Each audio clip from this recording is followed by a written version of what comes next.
Bueno, pues en esta última parte del tema 3 vamos a abordar los sistemas que nos quedan. Vamos a aplicar la teoría de la decisión a sistemas de comunicaciones digitales que tienen más de dos señales, es decir, que no son binarios, tienen M en general, y también a sistemas que tienen modulación, ¿de acuerdo? Pueden tener, por supuesto, ambas cosas, pueden ser modulaciones con más de dos señales también. Bueno, vamos a empezar con el caso de M señales, ¿de acuerdo? Y lo primero que vamos a hacer es deducir cómo es la estructura del receptor, ¿vale? Después calcularemos cuál es la probabilidad de error, ¿no? Vamos ya a dedicarnos en lo que sigue exclusivamente al caso equiprobable, ¿vale? Que todos los símbolos tengan la misma probabilidad de ocurrir y que además la perturbación se deba a ruido gaussiano aditivo, ¿no? Bueno, en estas condiciones lo que vamos a hacer es aplicar la herramienta de espacio de señal, ¿de acuerdo? Porque, bueno, pues ya sabemos que cuando tenemos constelaciones un poco más grandes, pues es una herramienta interesante que nos permite pues ver geométricamente las señales, por ejemplo, pues ver en un espacio de dos dimensiones como el que tenéis ahí puesto, pues en este caso habría 4 señales, ¿de acuerdo? Y bueno, pues nos aparecen unos clústeres debido al ruido, como ya conocemos, alrededor de los valores nominales, de las posiciones nominales de las señales, S1, S2, S3, S4, ¿de acuerdo? Y bueno, pues lo que se recibe realmente está contaminado por un vector de ruido y, bueno, pues si el ruido no es demasiado grande, aparecerán esos clústeres, esas ocurrencias, digamos, de los símbolos recibidos, pues concentradas en torno a las posiciones nominales que deberían de tener, ¿vale? Bueno, la verdad que ya conocemos la base teórica para hacer el receptor óptimo, es el criterio del máximo a posteriori, ¿de acuerdo? Es decir, hay que decidir, ¿de acuerdo? Decidirnos por la señal que es la más probable de que ocurra, condicionado a que se ha observado la observación R o Z, si la preferís seguir llamando Z, me da igual, se usan los dos nombres, ¿de acuerdo? Entonces se ha hecho una observación de un vector recibido R, ¿de acuerdo? Y entonces, conocida esa condición, digamos, esa información que tenemos que está proporcionada por el receptor, ¿de acuerdo? Pues habría que determinar las probabilidades a posteriori de todas las hipótesis y decidirnos por la que la probabilidad a posteriori sea la mayor posible, ¿no? Entonces ahí en los apuntes tenéis un pequeño estudio de cómo es la distribución que tiene ese vector R para el caso de ruido gaussiano y, bueno, pues se llega a la conclusión bastante lógica de que en caso de que todas sean equiprobables, como digo, la que tiene la probabilidad a posteriori más grande es precisamente la que está más cerca, ¿de acuerdo? Como parece bastante intuitivo, ¿no? De tal manera que si hemos recibido un determinado vector R, pues resulta que la hipótesis o la señal nominal que más probabilidades tiene de ser la que se transmitió, pues es aquella que su distancia euclidia a la observación sea la más pequeña, ¿vale? Por tanto, lo que hay que hacer es calcular esas distancias, ¿de acuerdo?, de cada una de las señales a la observación, ¿de acuerdo?, y decidirnos, repito, por la que está más cerca.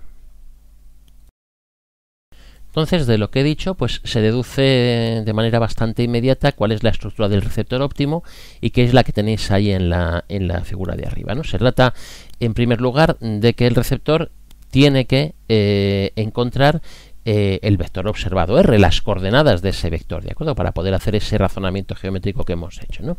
Entonces, ahí tenéis, por ejemplo, una constelación que podría ser una QPSK dibujada abajo, ¿de acuerdo? Entonces se ha recibido un punto de la constelación, ese que está marcado en rojo, vamos, un punto del espacio de señal, ¿de acuerdo? Y entonces lo primero que tenemos que hacer es encontrar cuáles son las coordenadas, llamémosla Z1 y Z2, de acuerdo, de ese punto. En este caso, fijaros que lo observable va a ser un vector, no va a ser solamente un número, sino que van a ser varios números, ¿no? Las coordenadas de ese punto, ¿no?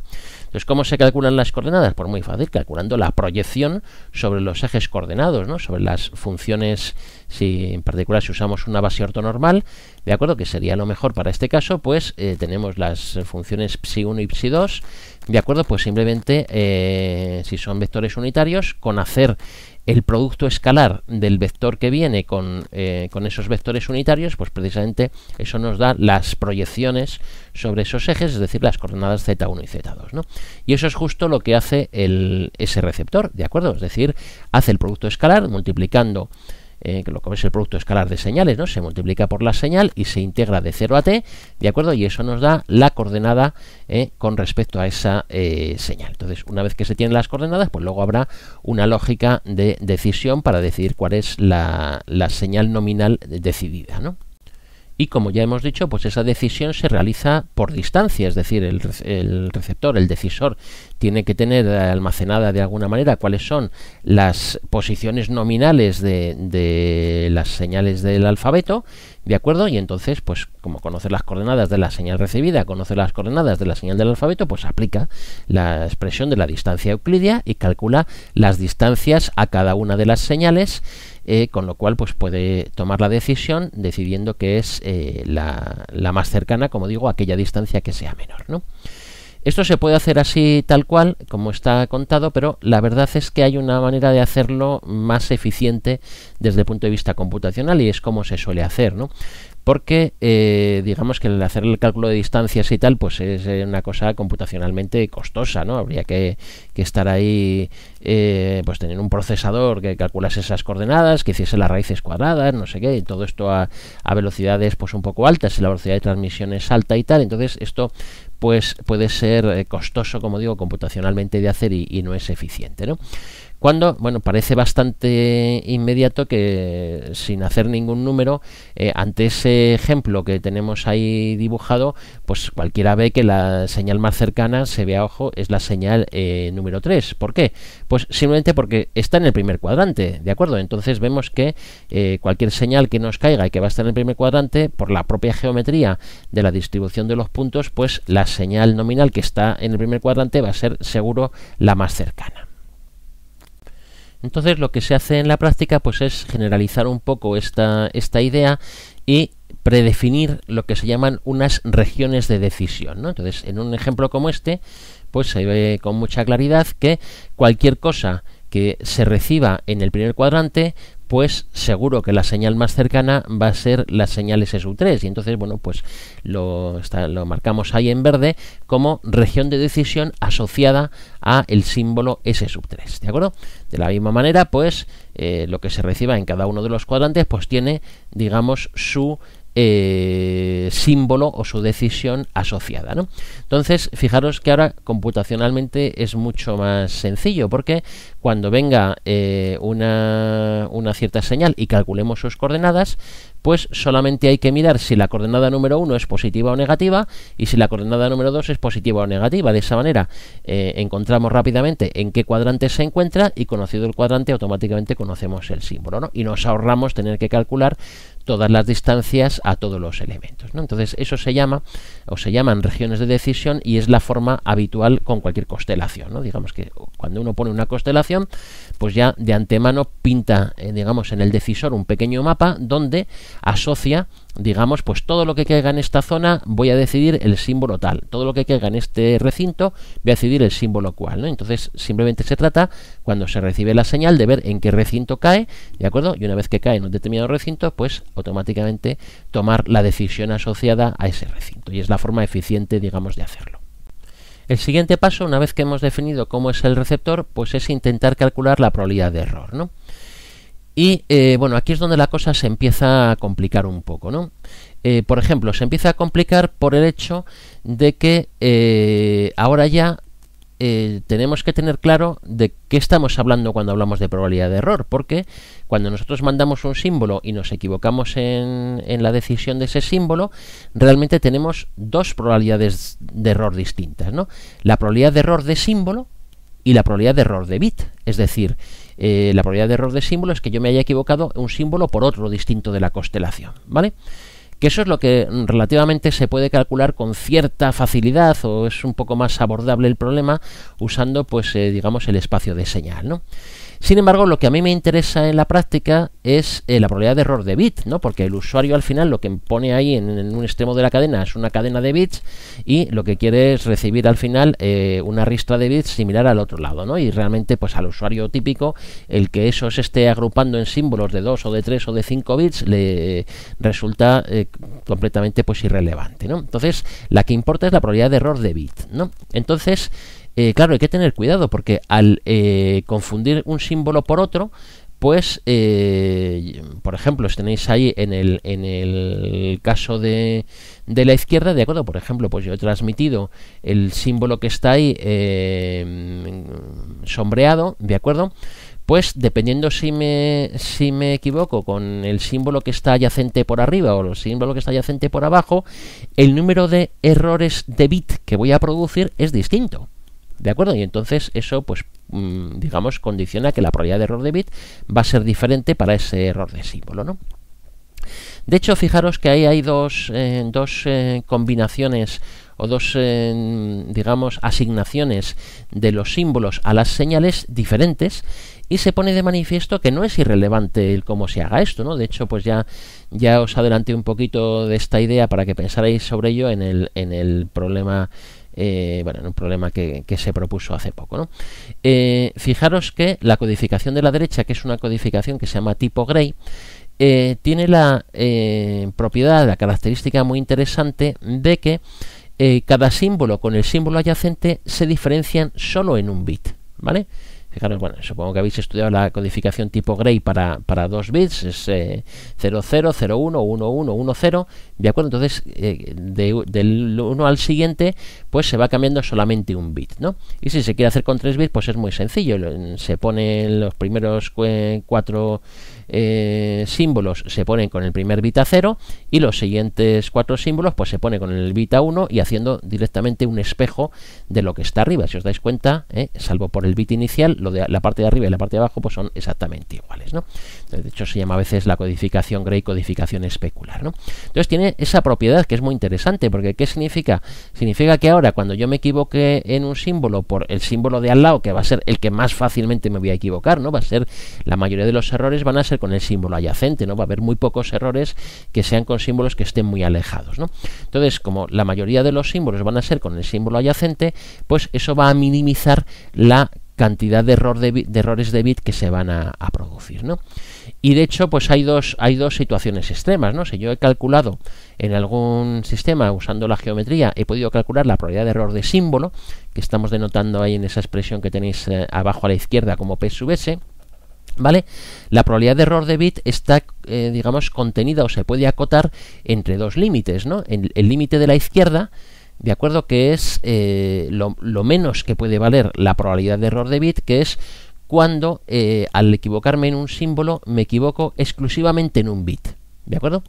O lo más que puede valer la VER, la probabilidad de error de bit, de acuerdo, que es el caso de la derecha, que se produce cuando al equivocarme en un símbolo me equivoco absolutamente en todos los bits del símbolo, en todos los símbolos que me equivoque, ¿no? Entonces la condición de la derecha es bastante pesimista, ¿de acuerdo? Y la condición de la izquierda, sin embargo, pues es bastante próxima a la realidad si se usa una codificación tipo Gray, ¿vale?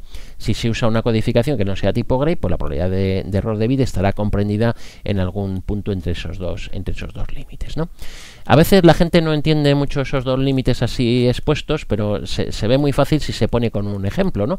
Imaginaos en este mismo ejemplo de esta constelación 8PSK que estoy mandando, ¿de acuerdo? Imaginemos que yo mando 1000 símbolos, ¿de acuerdo? Lo que significa 3000 bits, porque cada símbolo está formado por 3 bits en este tipo de constelación, ¿de acuerdo? Y se produce, de esos 1000 símbolos, se produce un error de símbolo, ¿no? De tal manera que la probabilidad de error de símbolo sería 10 a la menos 3, ¿de acuerdo? Un símbolo erróneo entre los 1000 que he enviado, ¿vale? Entonces, en ese símbolo erróneo tengo los dos casos extremos, ¿no? Al equivocarme en ese símbolo me he podido equivocar en todos los bits, porque resulta que me he equivocado por un símbolo que están todos los bits cambiados, que como digo es una situación muy pesimista. Entonces, en ese caso habría 3 bits erróneos, ¿de acuerdo? ¿Vale? Porque es un símbolo, pero los 3 bits de ese símbolo son erróneos. Entonces, la probabilidad de error de bit sería 3 bits erróneos entre 3000 bits que he mandado, 10 a la menos 3, la misma que la probabilidad de error de símbolo, ¿vale? Sin embargo, si yo he usado codificación tipo Gray, pues lo más probable es que al equivocarme en ese símbolo me haya equivocado solo en un único bit, ¿vale? Y entonces la probabilidad de error de bit es 1 entre 3000, que fijaros que es 3 veces más pequeña que la probabilidad de error de símbolo, ¿vale? Entonces, esto mismo que se hace para este ejemplo, pues evidentemente sirve para cualquiera y como digo, pues muchas veces va a ser en algunas situaciones, pues es posible encontrar la probabilidad de error de símbolo y, bueno, pues se puede encontrar la probabilidad de error de bit acotada, digamos, entre esos dos límites, y como digo, si usamos una codificación tipo Gray estaremos bastante cerca del límite inferior, ¿no? Y en general estamos un poco alejados del límite superior, que es bastante pesimista. Bueno, pues con estas ideas se calculan las probabilidades de error. Para los sistemas binarios pues existe en general solución analítica, y para los sistemas no binarios pues en general existen soluciones aproximadas utilizando estas cotas que hemos comentado hace un momento, ¿no? De hecho, bueno, por cierto, ahí tenéis los receptores, cómo se particularizarían a las distintas modulaciones. Por ejemplo, en el caso de las modulaciones PAM, tipo PAM, pues las funciones base son el coseno y el menos seno, ¿vale? Entonces, bueno, pues si la queréis hacer ortonormal, nos quedaría exactamente al hacer ese receptor óptimo directamente la componente I y la componente Q, o si ponemos directamente multiplicar por un coseno y un menos seno de una amplitud la que sea, que es irrelevante de cara a las prestaciones, pues me dará algo proporcional a la coordenada I y a la coordenada Q, lo que, como ya he dicho muchas veces, pues no tiene mayor importancia, pues, que se conoce cuál es esa constante, se calcula y ya está, ¿no? ¿De acuerdo? Lo que sí es interesante ver es que es un receptor que tiene que ser coherente, ¿de acuerdo? Porque es importante que las funciones coseno y menos seno estén en fase con la señal que viene, ¿de acuerdo? Con la portadora que se ha usado para construir esa modulación y, bueno, con los desfases que haya tenido por el camino, por supuesto, ¿no? Por tanto, todos estos receptores óptimos van a ser receptores coherentes, ¿no? Receptores que necesitan un recuperador de portadora y, bueno, pues eso es una cosa habitual, ¿no? Cuando uno intenta hacer lo mejor posible, el receptor óptimo, pues le sale un receptor que puede ser complicado, ¿no? Entonces, este es el inconveniente que tienen los receptores óptimos y que necesitan esa referencia coherente, pero a cambio, pues dan la mejor probabilidad de error posible, ¿no? Entonces, bueno, como digo, para los casos binarios, pues son soluciones analíticas que además, por cierto, ya las conocemos, porque ya lo dije cuando hablamos de los sistemas en banda base, que los resultados que habíamos sacado allí pues serán también válidos para el caso de modulación, ¿no? Entonces, ASK, por ejemplo, es una modulación ortogonal y por tanto tiene la ver de las modulaciones ortogonales, la misma que tiene la codificación, por ejemplo, en RZ unipolar, exactamente la misma expresión, ¿de acuerdo? Lo mismo pasa con la BPSK, es una codificación antipodal y por tanto tiene la ver de las antipodales, la misma que tiene la codificación NRZ bipolar, ¿vale? Entonces no hace falta dar fórmulas nuevas, son las que ya conocemos, ¿vale? QPSK le pasa una cosa curiosa que también tenéis que conocer, y es que se puede descomponer como si fueran dos modulaciones absolutamente independientes, BPSK, una en el canal I y otra en el canal Q, ¿no? Entonces resulta que tiene la misma probabilidad de error exactamente que BPSK, ¿no? Y eso lo hace una modulación muy, muy atractiva porque, bueno, duplica su capacidad de mandar información, ¿de acuerdo? Como ya veremos más en detalle en el tema siguiente, ¿vale? Y además mantiene digamos la probabilidad de error, ¿no?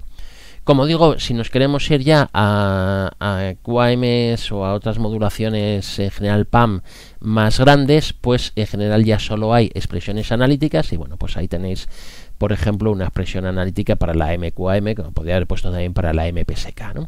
Entonces esas expresiones, pues si las sustituís, van a poner de manifiesto que a medida que uno aumenta el tamaño de la constelación, pues la probabilidad de error va siendo peor, ¿no? Ya como cuando presentamos las modulaciones PAM, ya dijimos que en general, al aumentar el tamaño de las constelaciones PAM, pues la eficiencia espectral iba a mejorar, ¿de acuerdo? Iban a tener más capacidad para un cierto ancho de banda, pero a cambio se iban a hacer como menos robustas, digamos, ante el ruido y por tanto tener más probabilidad de error para una determinada relación señal-ruido, ¿vale?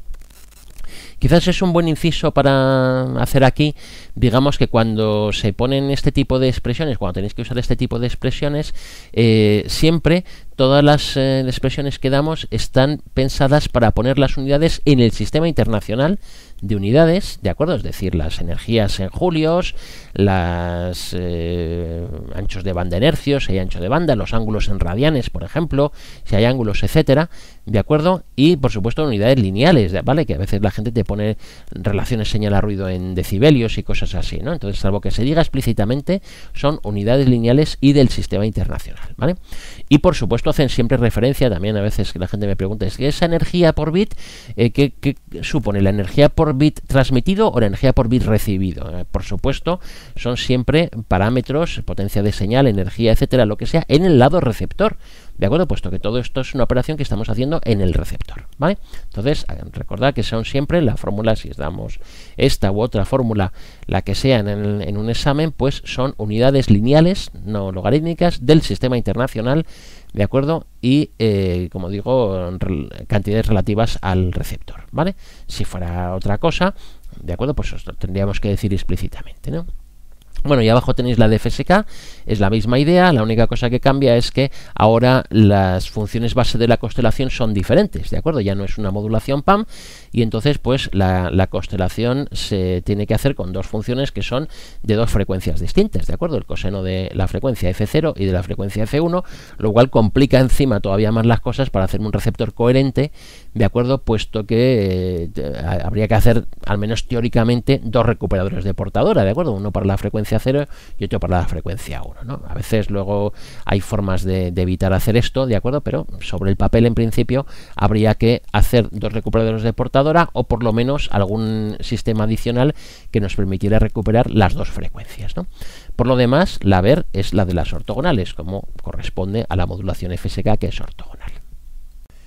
Bueno, como he dicho, el inconveniente del receptor óptimo es que es coherente, ¿no? En particular, por ejemplo, para el caso de FSK es especialmente molesto, ¿no? Porque hacen falta ahí dos recuperadores de portadora y encima, o sea, es un receptor complicado para que luego encima, pues como ya sabemos, la FSK no es una modulación especialmente buena frente a ruido porque es ortogonal, ¿no?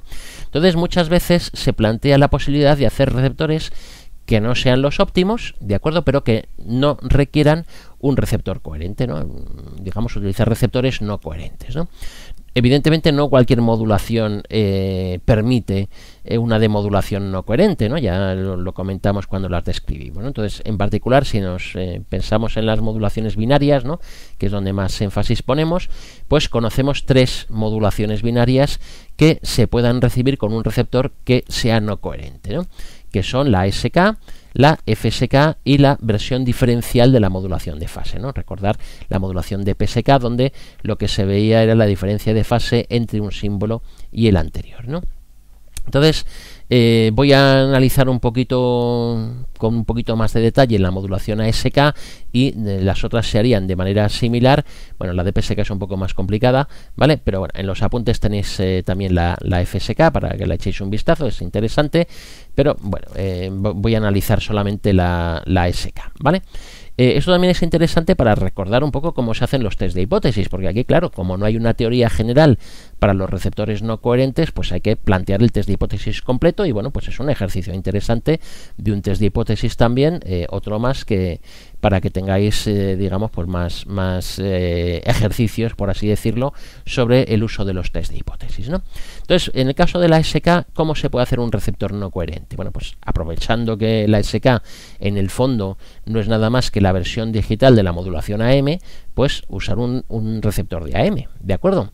Es decir, la decisión está basada en la amplitud de la señal directamente, pues hacer, como digo, como un receptor AM convencional, ¿no? O sea, poner un filtro que nos deje pasar la señal, idealmente sin cambios, ¿de acuerdo? Y luego poner un detector que permita encontrar la amplitud instantánea de la señal. Si esa amplitud es alta, pues significa que se ha recibido un 1 y si esa amplitud es baja, pues habrá recibido un 0, de tal manera que tomamos una muestra de la señal detectada y comparamos con un umbral, gamma, ¿vale? Que intentaremos poner pues en el lugar mejor posible, ¿vale? Para tomar la decisión, ¿no? Entonces, bueno, pues hay que hacer, como digo, el estudio del test de hipótesis, hay que analizar cómo es la señal en condiciones H0 y en condiciones H1 y plantear cómo son las funciones de densidad de probabilidad condicionadas a cada una de las hipótesis y en definitiva resolver el test de hipótesis, ¿no? Entonces, bueno, pues lo primero que hay que hacer es encontrar cómo es la señal recibida, el observable, ¿no? El observable que es la muestra de una señal, ¿no? Entonces hay que analizar el receptor, hay que determinar cómo son las señales para poder caracterizar, como digo, estadísticamente el valor de esa muestra, ese Z o ese R, ese observable, pues qué distribución estadística tiene, ¿no? Entonces, nada, pues si analizamos un poco el receptor, pues tenemos, bueno, como son señales pasobanda, pues voy a utilizar la envolvente compleja, ¿de acuerdo? Entonces, bueno, pues ya creo que a estas alturas pues ya es una herramienta que manejamos con cierta soltura. Entonces, a la salida del filtro, pues tendré una envolvente compleja de la señal de salida, la he llamado I, en ese punto, ¿de acuerdo? Que será pues la suma de la señal que se ha enviado, que será, bueno, es a coseno de omega sub 0t, ¿no? Lo que se olvida, ¿no? Lo que se manda, ¿no? Entonces, bueno, pues esa amplitud de ese coseno de omega sub 0t, pues puede ser una cierta amplitud a voltios o puede ser 0, ¿no? Dependiendo de que se mande un 1 o un 0, ¿no? Entonces, de tal manera que la componente en fase de la señal pues está formada por esa amplitud, que la llamo A sub k para contemplar, como digo, que sea una amplitud grande si es un 1 o 0 si es un 0, ¿no? Y por supuesto la componente en fase del ruido añadido que haya pasado por el filtro, ¿no? Sin embargo, la componente en cuadratura pues solo tiene ruido, ¿de acuerdo? Porque la señal se manda con el coseno de omega sub 0t, supongamos, ¿no? En el coseno, y entonces pues es solamente componente en fase, ¿vale? Aprovecho para decir que la potencia de ruido que tienen esas componentes en fase y en cuadratura, pues lógicamente está determinada por el ancho de banda del filtro. Como siempre, si hay una densidad de ruido eta, pues el ancho del filtro producirá una potencia de ruido eta por B, ¿de acuerdo? Y esa potencia del ruido en fase y del ruido en cuadratura, pues será eta por B, ¿no? Por cierto, el ancho de banda mínimo que se permite para esta modulación SK es algo que todavía no hemos calculado, pero ya os lo adelanto, lo calcularemos en el tema siguiente, pero os adelanto que es 1 partido por T, ¿no? Es el inverso del periodo de símbolo, la velocidad de símbolo, vamos, es justo el mínimo ancho de banda posible para que funcione la modulación SK correctamente, ¿no? Entonces, lo normal es que ese filtro pues se ponga justo de ese ancho de banda, ¿de acuerdo? De un ancho de banda 1 partido por T para, como siempre, pues que no entre más ruido de la cuenta, ¿vale? Pero bueno, en principio podría ser más ancho también, ¿no? Bueno, después de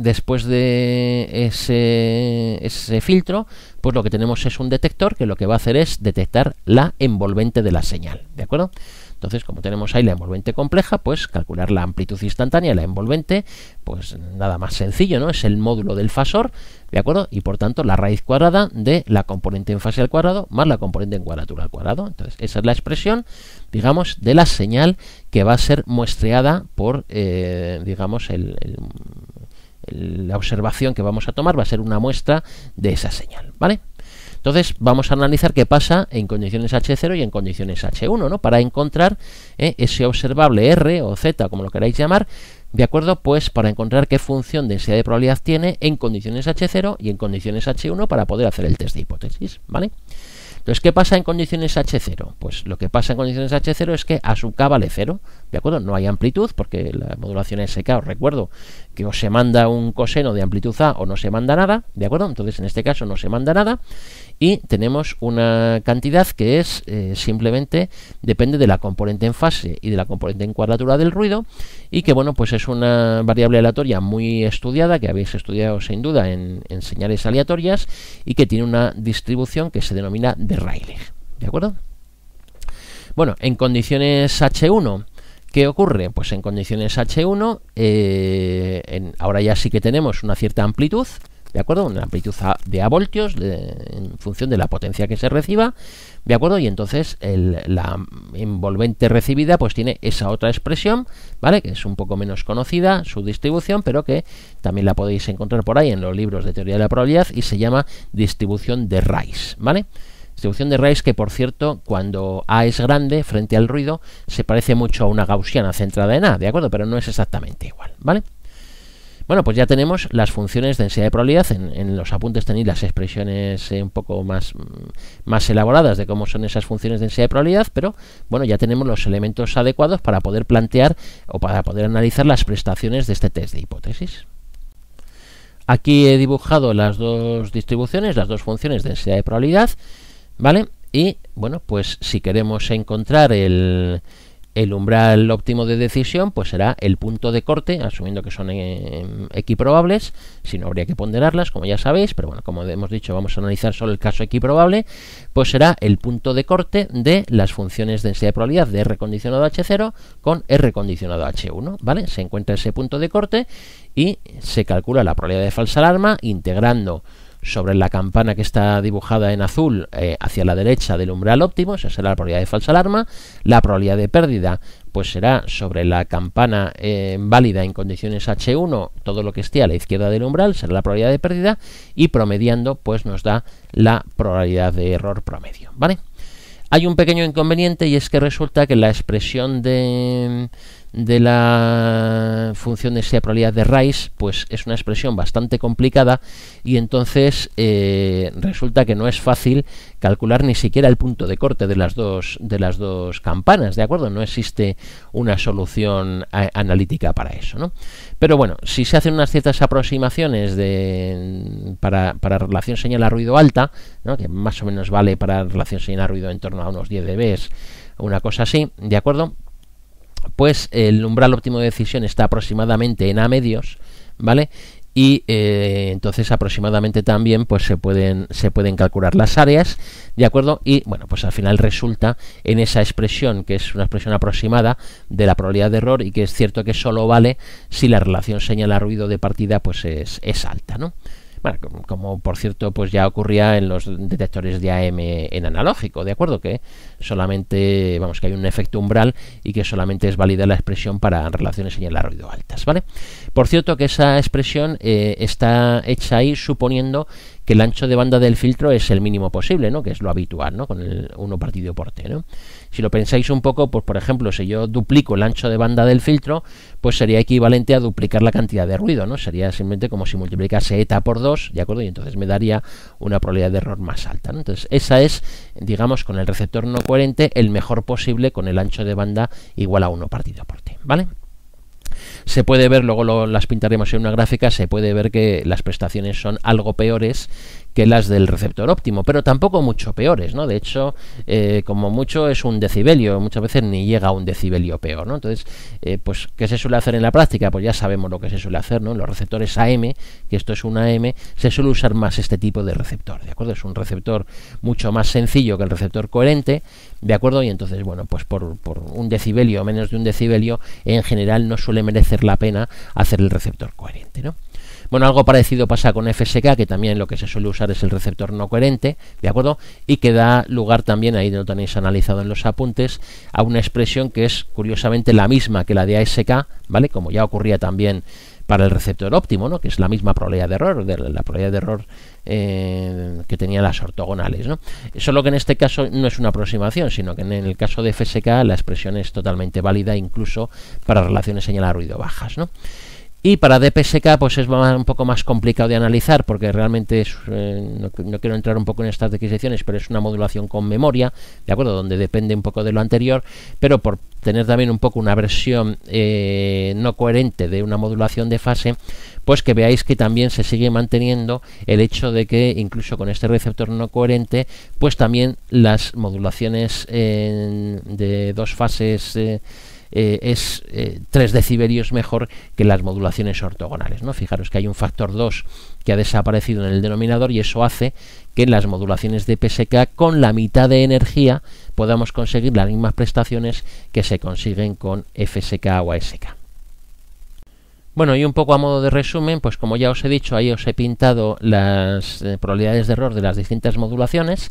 ¿De acuerdo? He pintado también qué es lo que pasa con un receptor no coherente cuando ponemos un ancho de banda mayor. ¿De acuerdo? Fijaros que lo que pasa pues es que simplemente es como si el ruido se multiplicase por el factor en el que aumento el ancho de banda, ¿no? He duplicado el ancho de banda del filtro, pues automáticamente se me va 3 decibelios hacia la derecha, digamos, porque necesito el doble de potencia, ya que estoy aumentando al doble el ruido, ¿no? Entonces lo que es bastante interesante pues es un poco preguntarnos ahora cuál de las modulaciones que hemos visto es mejor o cuál es peor, ¿no? Entonces la mejor que hemos visto es la BPSK o la QPSK, que como ya he dicho ya tienen la misma probabilidad de error, ¿de acuerdo? ¿Qué pasa, por ejemplo, si usamos un receptor, usamos una variante diferencial, la DPSK, y con receptor no coherente? Bueno, pues lo que observamos es que hay una degradación que no llega a veces ni siquiera a 1 decibelio, ¿vale? Sin embargo, bueno, pues como cuando se usa la BPSK o la QPSK es que se necesita, son modulaciones muy buenas en cuanto a probabilidad de error, ¿no? Entonces se necesita a lo mejor buscar el sistema mejor posible, pues sí que es verdad que muchas veces se usa la BPSK y la QPSK para ganar ese decibelio, aunque sea, digamos, complicar un poco el sistema, ¿no? ¿Qué pasa con las modulaciones ortogonales? Bueno, pues como ya hemos dicho, las modulaciones ASK o FSK se diferencian exactamente 3 decibelios de sus componentes antipodales cuando usamos el receptor óptimo en concreto, es decir, el ASK y FSK coherente, ¿de acuerdo? Con receptor coherente, ¿de acuerdo? Pues están justo a 3 decibelios de la BPSK, QPSK, que también necesitan receptor coherente, ¿no? Entonces ahí hay 3 decibelios exactos que corresponde a la diferencia entre ortogonales y antipodales binarias, ¿no? ¿Qué pasa si usamos un receptor no coherente? Pues nuevamente, ¿de acuerdo? Aparece esa degradación de en torno a 1 decibelio y que, bueno, pues la verdad es que hace que estas modulaciones no coherentes, que ya de por sí no son muy buenas frente a ruido, pues no suele merecer la pena, digamos, usar un receptor coherente para ellas. Entonces aquí se suele usar más el receptor no coherente porque, bueno, como digo, al fin y al cabo solo es 1 decibelio de degradación, ¿vale? Bueno, hay que también un poco decir que este no es el abanico de todas las modulaciones digitales, por supuesto, hemos visto más cosas, ¿no? Entonces, ni la BPSK es la mejor posible, ni la ASK o FSK no coherente son la peor posible en términos de prestaciones ante ruido, ¿no?